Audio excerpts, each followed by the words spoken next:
Hi, I'm Claire Brindis, and I'm the director of the Philip R. Lee Institute for Health Policy Studies at the University of California, San Francisco.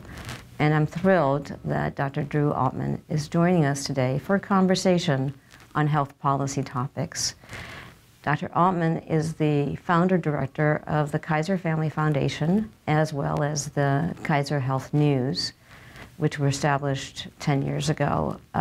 He has been at the forefront of innovative health policy analysis, journalism, polling of the American public, and has real fingertips on the issues that are of concern to the American public and to policymakers. He is seen as an innovator and a deeply respected source of information for policymakers on both sides of the aisle. Dr. Altman has also built his career on a number of unique experiences. He served as commissioner for the Department of Human Services, and in the state of New Jersey, he was vice president of the Robert Wood Johnson Foundation, and he also served under the Carter administration.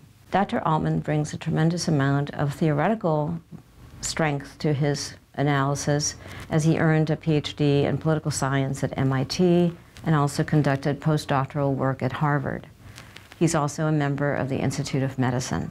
So I'm really delighted to welcome Dr. Altman. Claire, you're welcome. You know, I do a lot of stuff, but I couldn't be more pleased to be here.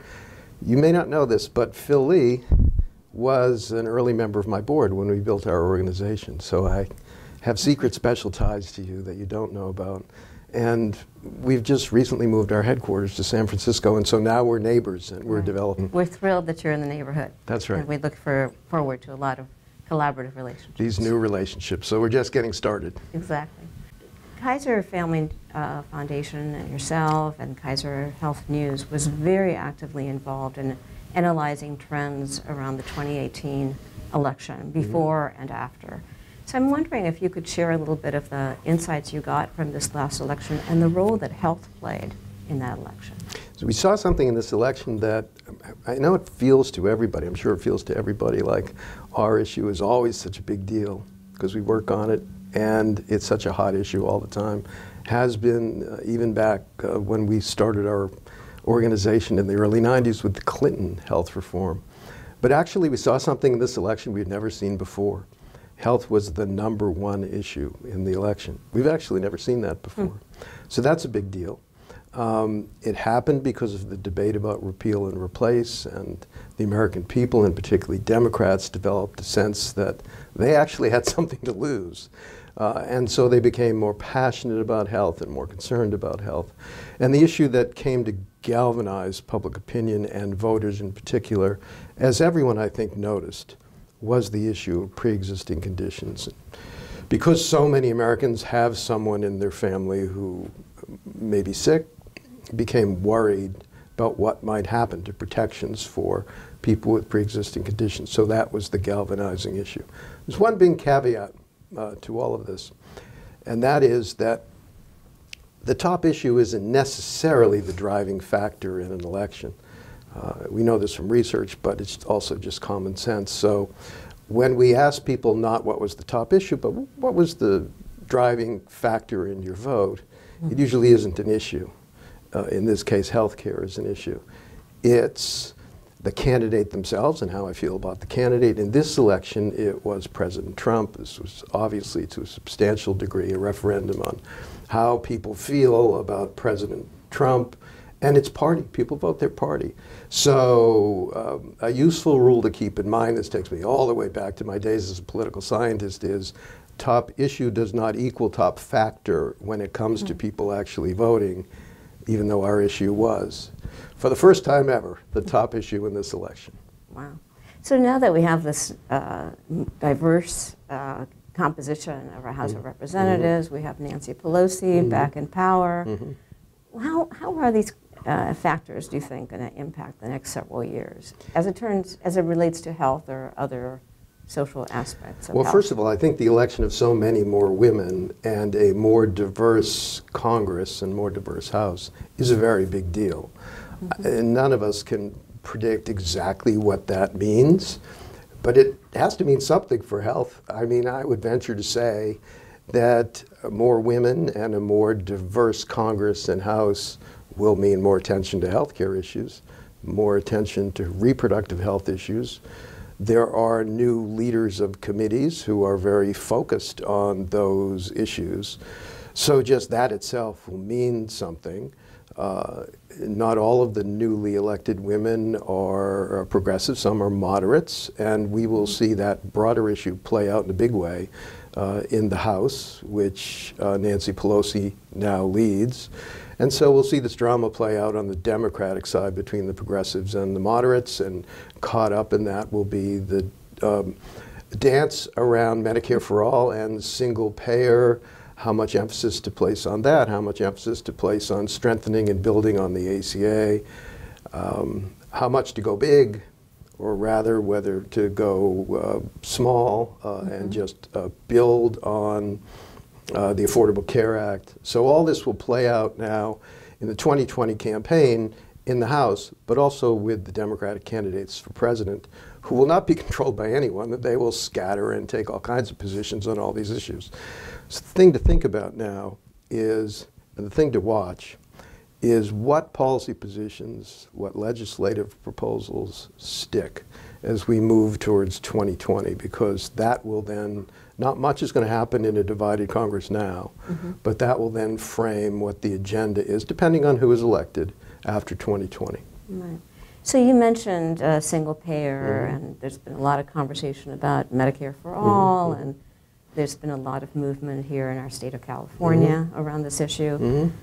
If you looked at your crystal ball, what do you think is going to happen with that? Where is there going to be continued action on this area, or will it be more state, federal? There's going to be continued debate about it. It's an idea now that it has more power than it ever has. We see in our polls, a new poll we have out just today that's in the news, more support for the idea of Medicare for all than we have ever seen, but also support for a variety of other smaller ways to expand public coverage or buy into the Medicaid program, or somewhat more incremental ideas allowing people who are 50 to 64 years old to buy into the Medicare program. So we're about to have this debate. I don't think anything will happen in the short term, but I personally believe it's a very good thing that we're about to have a bigger debate again about the whole healthcare system, rather than the debate we've been having, which is a debate about the Affordable Care Act and its marketplaces, which affect a lot of people, but not everyone, and not the whole healthcare system. So this larger debate is a good thing. One more thing that I think is really critical to say about Medicare for all, and that is, it is really powerful. We see this in our polling as a concept and as an idea and as a rallying cry, especially for progressives on the left. But we see in our polling that when you give people the talking points that and the arguments that are made for and against it, opinion moves a lot for and against. So where we are now, debating this as an idea, is really radically different from where we might be if we ever have a real debate about Medicare for all as a piece of legislation, with the arguments flying for and against, the trade-offs laid bare, a CBO analysis of what the costs might actually be. And so that would be just a very different debate. We can't really predict how that would go, because it will depend a lot on who's making the arguments and how effective they are. And it sounds to me also that you're really focused on the communication aspect of public education about what this means, because again, it seems like it's an issue that has a lot of flags waved around it, but the depth of understanding of what it really means seems fairly We always focus a lot in our survey research on what the public knows and doesn't know, what public perceptions are, because they really matter. So, for example, in a poll we released today, we discovered that about 50%, just over 50% of people with private coverage don't know that they would have to change that coverage in a Bernie Sanders style Medicare for all plan. Not in all the Medicare for all proposals, but in Bernie Sanders' Medicare for All proposal. So that's important to know politically. There are other proposals that would give people the option of staying with their current coverage or joining a new Medicare for All plan. So understanding what the public knows and doesn't know is quite important. And we see some real issues in public knowledge and understanding. The most troubling example I can recall at the moment, you remember the death panel debate Yes. in the ACA. You know, over 40% of the American people still think that there are death panels in the ACA. Of course, there are no death panels in the ACA. Right. And that's just a real issue. And so it shows how these intense political debates not only can affect public opinion, depending on how the media handles them or doesn't handle them, but can stick and affect really possibilities and what can and can't be done in the country in the future. So one of the frustrations that I personally have is that we seem to be spending so much money on health care delivery, and yet our outcomes are really nothing to brag about. Clearly, we have some of the best medicine that is offered anywhere in the world, and I know many of my friends who are clinicians who are working very hard within systems. But do you have a sense about how we're going to deal with the issues of cost, given how much it represents as part of our overall country's investments? And then also, how do we really move the needle around improvements in healthcare outcomes? I've been working on this issue of cost my entire career. It's what got me into health in the first place. It's such a frustrating issue. We've not made much progress as a country dealing with it. We have no strategy as a country for dealing with healthcare costs effectively. Occasionally we make an attempt, some little piece of the healthcare system. It's a very, very frustrating issue.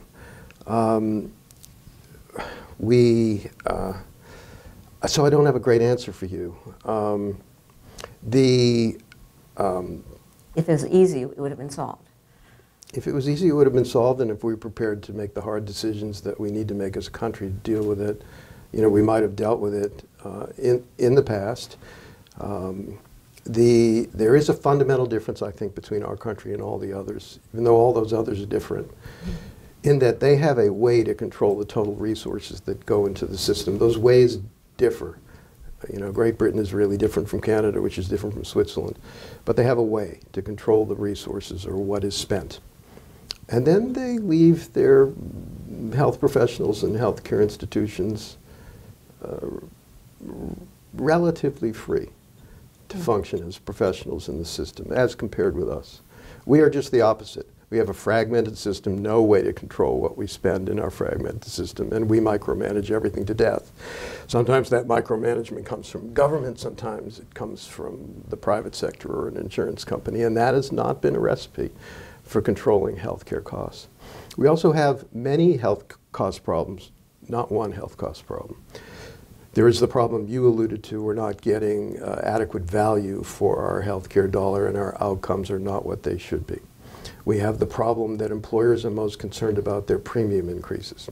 We have the problem that Washington is concerned about, which is health spending, largely for Medicare and Medicaid, as a chunk of the federal budget.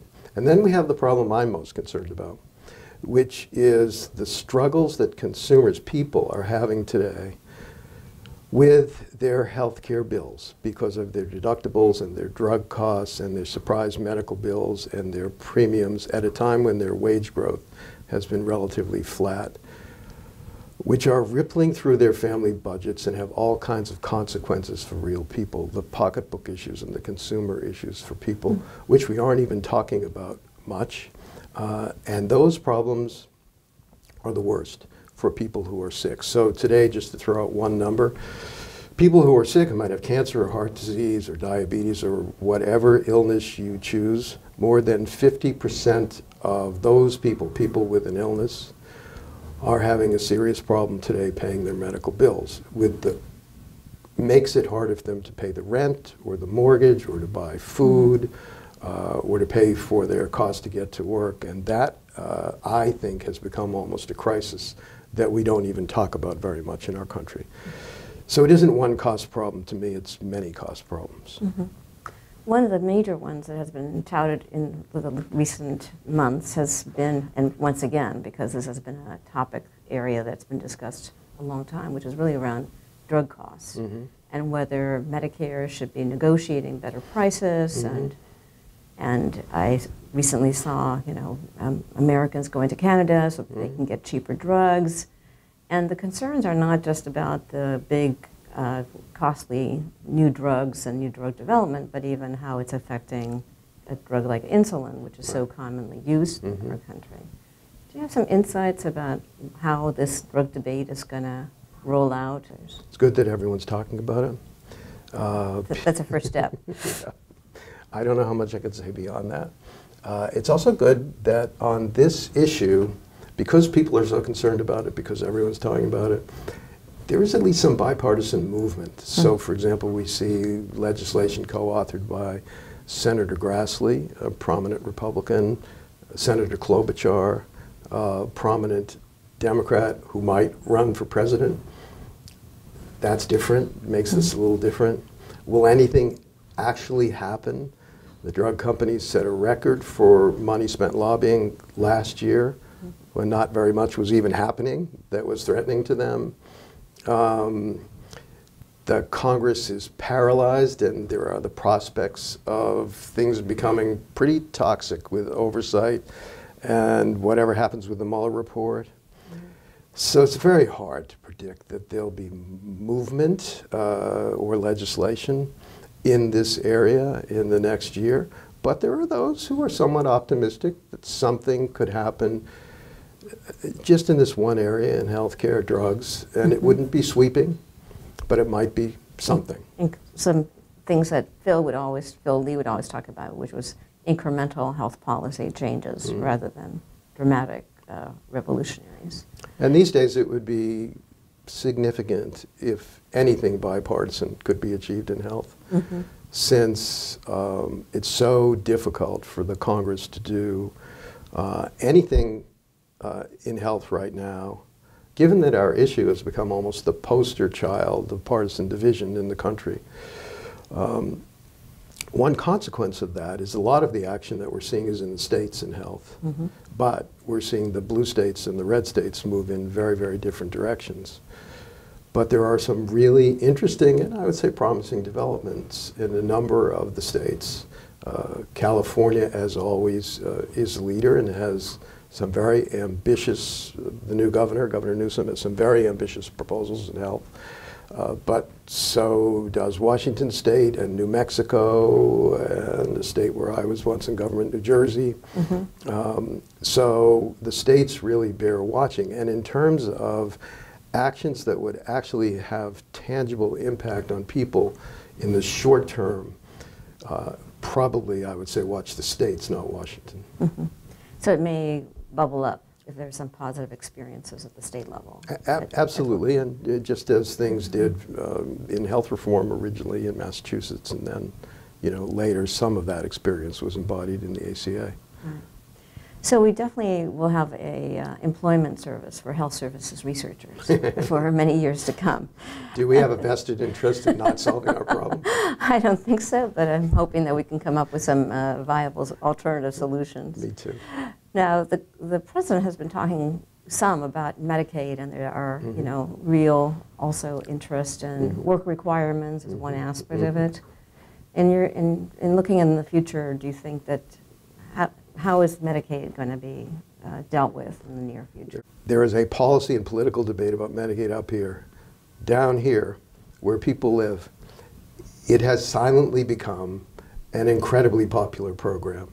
And that's in part because it now covers almost 75 million Americans. It's a very, very different program. And way more than half of the American people now say that they or a family member or a close friend have been served by the Medicaid program and report that it's mostly been a positive experience for them. So they are now opposed to changing it, cutting it, doing anything to it. And so we see in our polling that while not quite up there with the sacrosanct programs like Medicare or Social Security. Medicaid, and this is really surprising to see this in the polling, is not that far behind. When you look at what happened in the repeal and replace debate, it wasn't just about the ACA. It was also about the proposals to cut and block grant the Medicaid program. And those proposals are part of what caused senators like Senator Collins and Senator Murkowski to jump off the train, you know, at that penultimate moment when John McCain came in with his famous thumbs down. So one thing that's happened with Medicaid is it's actually become quite a popular program because it now reaches deeply and broadly into our society. That was not true 20 years ago. The second thing that's going on with Medicaid is there is a fundamental debate about the program that divides along partisan lines. So you're seeing conservative Republicans view the program as a welfare program, just as another form of cash assistance. And to speak bluntly about it, if you view it as a welfare program, as another form of what used to be called the dole, then you might be willing to cut it, to mutilate it, to spindle it, to require people to do stuff like work or take steps to work to get it. You wouldn't ask somebody with Blue Cross coverage to work to get their Blue Cross coverage. On the other hand, liberals and Democrats view it just the other way around, as just an insurance program for low-income people. And if you view it as an insurance program, then you would want to protect it, you might want to expand it, and so you see this fundamental debate playing out, for example, in the current discussion of work requirements and the proposals, and I think now 8 states are moving forward with work requirements for Medicaid. I want to switch a little bit to talk about social determinants of health. Over the last, I mean, basically since President Johnson or even before, it's not that social determinants have not been an item or a concern or the role of poverty in people's lives. And yet we are revisiting, or maybe the pendulum is swinging back again, to look at the consequences of social determinants of health on health itself, and as places where there can be interventions. So it's interesting to me to see how the Center for Medicaid and Medicare is now really looking at stabilizing housing or prescriptions for healthy foods. So, again, from your vantage point, when we see the interrelationship between social determinants and health outcomes, have you seen some movement, and where do you think we're heading? This is a great development. I'm not sure where we're heading. It's somewhat ironic to see a conservative Republican administration embracing these changes, which previously Democratic administrations would not embrace. But we're talking about relatively modest changes in Medicaid coverage and policy.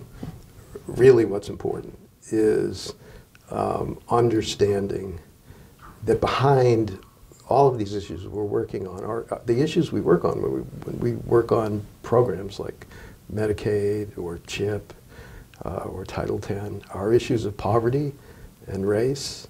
And finally, the healthcare system is coming to grips with that and recognizing that. And we're beginning to do it in small ways. Those of us who were once welfare commissioners, it's kind of welcome to the party, but it's all entirely good. And certainly the major healthcare institutions have important roles to play in their communities and can do a better job of playing that role. And for me, that's always been a place to start. Whether it's UCSF here or it's Hopkins in Baltimore or any of the major institutions, they can, many have done a lot, but they can do a lot more than they have done as citizens in their urban communities. Right, and that they have a responsibility. Absolutely. For example, UCSF, we're the second largest employer in the city with about 30,000 individuals, and we have to be responsible for even the people who work for us or with us.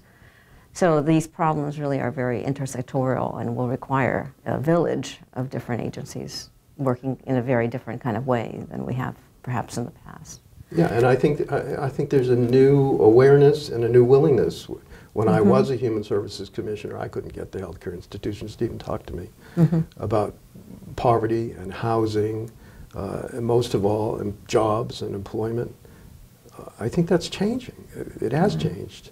Well, and I think, again, maybe one of the repercussions or the residuals of the ACA has been that as we, the health system, becomes more responsible for a group of patients and their outcomes, and are beginning to understand the role of social isolation or unstable housing as something that's actually going to cost our healthcare system even more. So the incentives are not as perverse as they are in some other areas of healthcare. I think also the consequences of the struggles people are having with the affordability of their healthcare, the problems they're having just paying their healthcare bills, especially sick people, that affects their health too.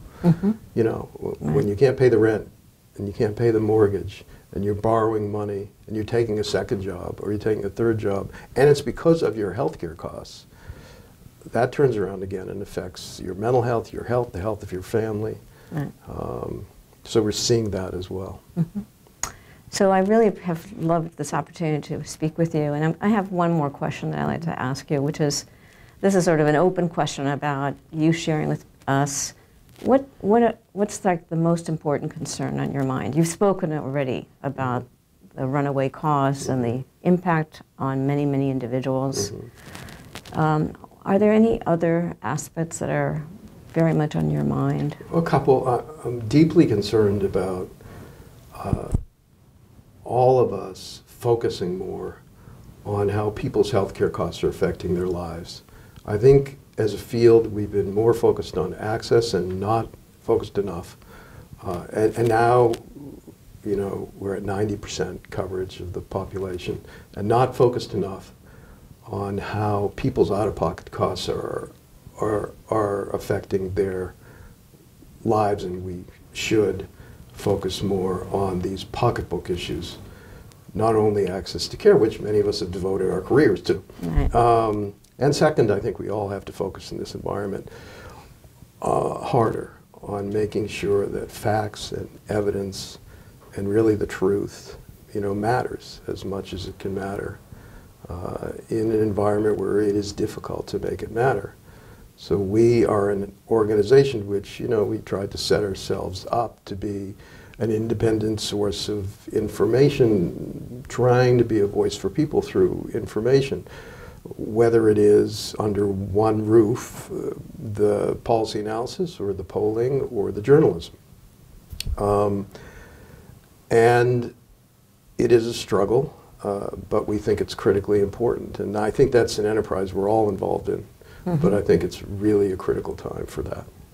Particularly now when we see the impact of social media and the ways that the American public were manipulated, and you know, the good and the bad of having such rapid 24/7 plus access to news, and at the same time helping the public figure out what is newsworthy and what is the public and policymakers, and you know, we are the news media at our organization too, but the news media generally.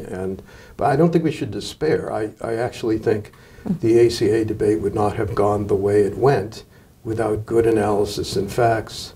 I never thought I would wake up in my life and see a CBO report on the front page of every newspaper in America. Previously, that was CBO reports were something that were, you know, read only by people like us. But it was, and it had an impact, and so did other kinds of analysis, including analysis we did. But you have to keep at it. You have to keep at it. You have to keep at it. And it's just the time when that's critically important. Well, thank you so much for your time. It's been really delightful.